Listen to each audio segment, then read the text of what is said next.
გამარჯობა მეგობრებო, შაშარდე მჟავა ჩვენი ორგანიზმისთვის საჭიროა. იმიტომ შაშარდე მჟავა კონტროლებს ჩვენი იმუნიტეტი პლუს რკინის დონე ჩვენი სიცხილში რამდენი იქნება. მაგრამ ეს შაშარდე მჟავა, როცა მეტია კრისტალებით გაჩერდება ძვლებში, პოდაგრა მერე გამოდის ეს პრობლემა და ჯოგი ადამიანს ისე საშინელად მოემატება, რომ ეს ყოველდღიური საქმეც ვერ აკეთებს, ვერ დგება, კოჭრობს, ვერ დადის. ბოლომდე ეკორე ვიდეო მაგისი კურნალობა და მაგისი სიმპტომის ჩაღება ერთი დღეშიც კი შეიძლება. პირველ რიგში რა უნდა გააკეთო მეგობრებო? უნდა შეამჩნიოთ ცხოველური პროტეინი. ცხოველური პროტეინი სად არის მეგობრებო? რძის პროდუქტებში ნებისმიერი რძის პროდუქტი, ყველი, თვითონ რძე, წითელი ხორცი, საქონელის ხორცი, მით უმეტე საქონელის ორგანოების ხორცი, გვიძლი, კიდე ძუგვის კომპოსტო, სოკო და მაგალი შაქრიანი პროდუქტი. შაქარი კარგი იქნება თუ ვაფშე დაანებოთ თუ გაჩუქებს საშარდე მჟავა ან პოდაგრას პრობლემა. ბოლოს არ შეიძლება ეგეთი ადამიანისთვის ალკოჰოლი. ალკოჰოლი უმატებს მჟავიანობა ჩვენი ორგანიზმში.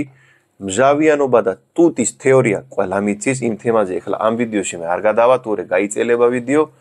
ჩვენი შარდი, როცა არის ძალიან მჟავისკენ მიდრეკილი, acidic, იმ შემთხვევაში მოიმატება საშარდე მჟავა და თქვენ ირგვლივ ნახე ეგეთი ადამიანი, ვისაც უყვარს ძალიან ყოველდღე ჭამს ხორცი. როცა ასაკი იმატება, იმდენი ნაჭამი პროტეინი ხორცეულის პროდუქტიდან ადამიანის თირკმელი ვერ გადაამუშავებ და დაიწყებს პოდაგრის სიმპტომები. პლუს დაახლოებით 20% ადამიანი ეგეთია, ვისაც აქვს ეს გენეტიკური, მაგრამ ბევრი გენეტიკური პრობლემის კურნალობაც მარტო კვებით შესაძლებელია. რა უნდა ჭამო ან რა უნდა მოიქცე თელი დღე.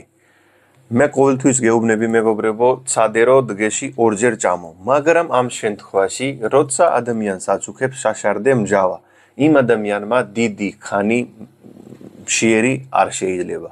იმიტომ როცა მშიერია ადამიანი, იმ დროს, საჭმელი რო გადამუშავდება, იმის მერე მოიმატება მჟავიანობა ორგანიზმში და იმიტომ დაახლოებით 3-დან 4 საჭმელი შეიძლება ეგეთი ადამიანებისთვის, ვისაც აქვს ეს პრობლემა. პატარა პორციებით 4-ჯერ გადაანაწილე თქვენი თელი დღის კვება. ეს პირველი ნაბიჯი მეგობრებო, სოდა, საჭმლის სოდა. ოღონ საჭმლის სოდა, საჭმელი ჭამის ზუსტად მერე არ უნდა დალიო, მშიერი კუჭი უნდა იყო, რომ სოდა ერთი კოზი ჩაის სოდა, თუ გინდა ძილის წინ დალიე, უკვე საჭმელი გადამუშავებული იქნება. საჭმელი ჭამის ზუსტად მერე თუ დალევს, მაშინ კუჭის ტუტიანობა მოიმატება და საჭმელი ვერ გადამუშავდება კარგად. საჭმელი რო გადამუშავდება, ღამე ძილის წინ ერთი კოზი სოდა, ერთი წიკა წყალსთან შეურიეთ და დალიე. ეს არის ტუტე, მოიმატეს ტუტიანობა და შარდის, თირკმელების გზით შაშარდე მჟავე უფრო სწრაფად მოვა ორგანიზმიდან გარეთ. 2 ჩაი შეიძლება დალიო ადამიანმა. დარიჩინის ჩაი, ყოველდღე ჩვეულებრივი ჩაის მაგივრად შეგიძლია დარიჩინი. იპოვება კარგი დარიჩინი, ყოველდღე დარიჩინის ჩაი გაკეთება ადვილია, ერთი ჭიქა, თუ გააქვს დარიჩინი ეგეთი, ერთი ნახევარი ნატეხი, აადუგე და ეს დალიე. თუ გააქვს პუდრიანი, პუდრა გააქვს დარიჩინის, მაშინ ნახევარი კოზზე, ნახევარი 1/4 ჩაის კოზი აადუგე და საჭმელის ზუსტად მერე დალიე. ეს იმ ადამიანისთვისაც კარგი იქნება, ვისაც აწუხებს ტიპი 2-ის დიაბეტი ან ინსულინის რეზისტენტობა. მეორე ჩაი არის ნიაქური პლუს ჯინჯერის ჩაი. ისევე ერთი ჭიქა წყალში, ერთი კოზი ნიახური, აადუგე ძევით შიგნითვე ერთი ნატეხი ჯინჯერი ან ჯანჯაფილი რო ეძახიან ქართულად, ეს ორივე ერთად აადუგე, გააწურე და საჭმელის ზუსტად მერე დალიე. თუ ეს იპოვი ეს, თუ დარიჩინი იპოვი დარიჩინი. ორივეს ერთი იგივე ეფექტი იქნება. აქ ჭირდება ორი დანამატი. პირველი არის მაგნეზიუმი, მეგობრებო. მაგნეზიუმი არის ტუტე მინერალი, რომელიც ჭამის მერე ჩვენი ორგანიზმი არის ტუტე. იმიტომ დაამატე მაგნეზიუმი გლაისინედ, დღეში ორჯერ შეგიძლია 250 მილიგრამი დილით საგამოთი შეიძლება. მეორე დანამატი არის, მეგობრებო, ომეგა-3.